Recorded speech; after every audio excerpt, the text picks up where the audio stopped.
Olá pessoal, no vídeo de hoje vamos explorar os princípios de Solid e apresentar e aplicá-los com Python. Então vai ser um guia prático com exemplos bons e ruins para facilitar o entendimento. Então, o que é o Solid, né? O Solid ele é um conjunto de 5 princípios de design de software criado pelo Robert Martin ou Uncle Bob. Entretanto, nem todos foram criados por ele. Alguns foram criados por outras pessoas, como a Liskov.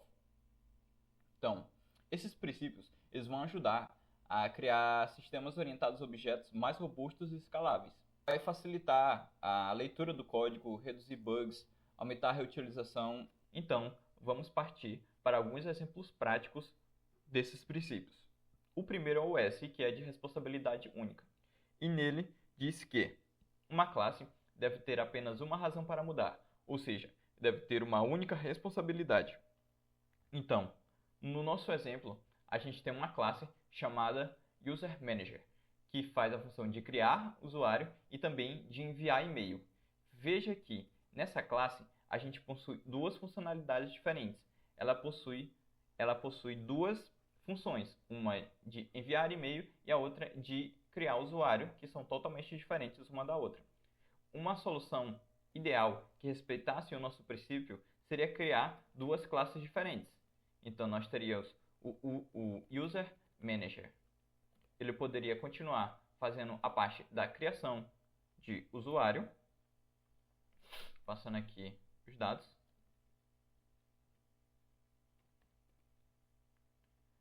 E criaríamos outra classe chamada Email Service, que ficaria dedicada somente na parte de distribuição de e-mails.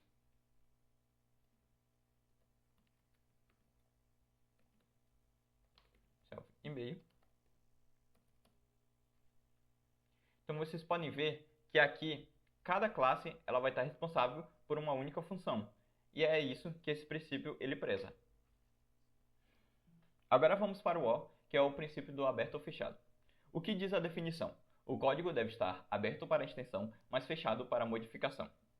Vamos para um exemplo para entender melhor o que isso quer dizer. Temos aqui uma implementação ruim desse princípio. Nós temos uma classe chamada PaymentProcessor que tem a função de processar o pagamento, recebendo o tipo e o valor. E vocês podem ver que para cada tipo de pagamento eu tenho um if diferente. E à medida que aumentasse o tipo de pagamento, ia aumentar a quantidade de ifs até o infinito. Então, como podemos fazer para esses ifs sumirem e ainda assim respeitar esse princípio? O que podemos fazer é utilizar interfaces para ter um contrato a ser feito. Então, a definição diz que temos que ser fechado para modificações. Algo que sempre vai acontecer e podemos definir como contrato é o que? Ele vai ser um método de pagamento e que ele tem que processar o seu pagamento. Independente da lógica, ele tem que dar o seu jeito. Então, podemos criar uma classe abstrata. Então, a gente pega a biblioteca ABC. Pegamos aqui ABC e Abstracted Method. Então, o que a gente pode criar aqui? A gente pode repetir a mesma classe, PaymentProcessor, só que agora ela vai ser uma classe abstrata. E vamos adicionar um método abstrato chamado ProcessPayment, que agora ele só vai receber o valor.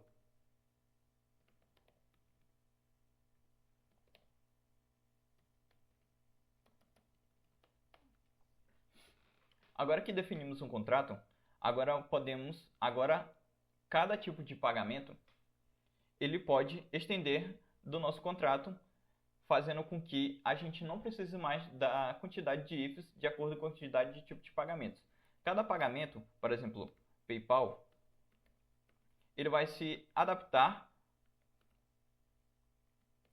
para a sua lógica de pagamento. Então, por exemplo, temos PayPal Payment, que vai estender do Payment Processor e que vai implementar o seu método de pagamento.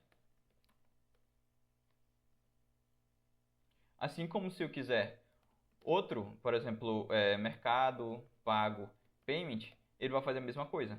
Ele vai estender da classe Payment Process vai implementar o seu próprio meio de pagamento. Assim, eliminamos os ifs, a necessidade de ifs, e cada tipo de payment ele vai se adaptar de acordo com o nosso contrato. Agora vamos para o I, que é a segregação de interface, onde diz que os clientes não devem ser forçados a depender de interfaces que não usam. Então vamos abrir um exemplo para mostrar para vocês. Aqui a gente tem uma interface, uma classe abstrata, que é um dispositivo de multifunções. Então ele pode imprimir, ele pode escanear, ele pode fazer fax. E imagine que se eu fosse criar outra classe que herdasse dessa interface, que fosse, por exemplo, uma impressora simples, ela teria que só imprime, ela ainda assim teria que implementar dois métodos que não cabem com a funcionalidade dela. Então, como a gente poderia implementar uma maneira que a interface não obrigasse a gente a implementar métodos desnecessários? Então, vou botar aqui, exemplo. Bom, o que podemos fazer é criar uma interface para cada tipo de função.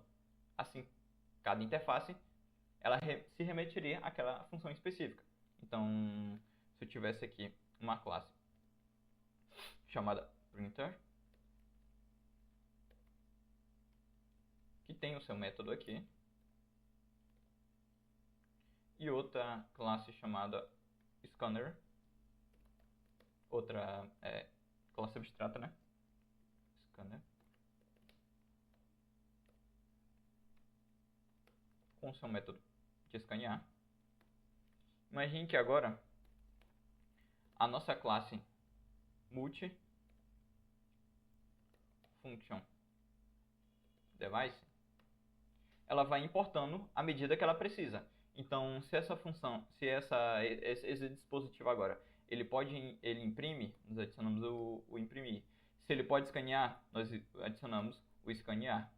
Então, só vamos implementar aquilo que realmente ele precisar. Então, aqui, como esse dispositivo possui essas duas funções, nós vamos implementar as duas funções. Mas se não, implementaríamos só o que ele possui. Vamos agora para o último princípio, que é o D, a inversão de dependência, que diz: módulos de alto nível não devem depender de módulos de baixo nível. Ambos devem depender de abstrações. E quando se diz abstrações, eles dizem basicamente interface. Vamos aqui pegar um exemplo ruim dessa implementação da inversão de dependência. Veja aqui. Aqui temos uma classe chamada MySQL Database, como se fosse um repository que faz a conexão com o MySQL. E temos uma classe chamada Application que recebe o MySQL Database. Veja que essa função Application ela não vai conseguir fazer nenhuma outra conexão a não ser com a do MySQL, porque estamos marretando na mão que ela tem que ser uma MySQL Database conexão. Como podemos deixar isso genérico para que a classe ela vá se adaptar de acordo com o que ela receber? Nós podemos criar uma interface que vai fazer meio que esse proxy de conexão. Então, todos vão depender de uma interface. Então, por exemplo, vamos botar aqui, exemplo, bom. Primeiro, vamos criar o quê? A interface chamada database. O que essa interface vai dizer é a maneira como ela vai se conectar. Então, from abc, import abc e o abstract method. Então, vamos ter uma classe, por exemplo, database. Essa classe vai ser abstrata e ela vai ter o método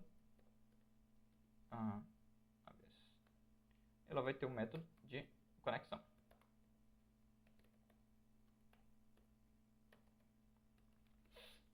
Agora, tanto o application quanto o MySQL Database vão depender dessa interface. Então, por exemplo, agora como a gente poderia implementar o MySQL? Agora, ele vai ser do tipo database. E a nossa application, o que ela vai receber? Ela vai receber um DB do tipo database. E aí, a gente pode fazer isso aqui agora. Veja que a classe application quanto que a classe MySQL Database vão depender da interface para ambos estarem no mesmo nível. E isso faz com que eles sigam o princípio da inversão de dependência. Hoje aprendemos 5 princípios de Solid e como aplicá-los usando Python com alguns exemplos. Vou disponibilizar o link do GitHub com os exemplos mostrados na aula. Muito obrigado e até a próxima.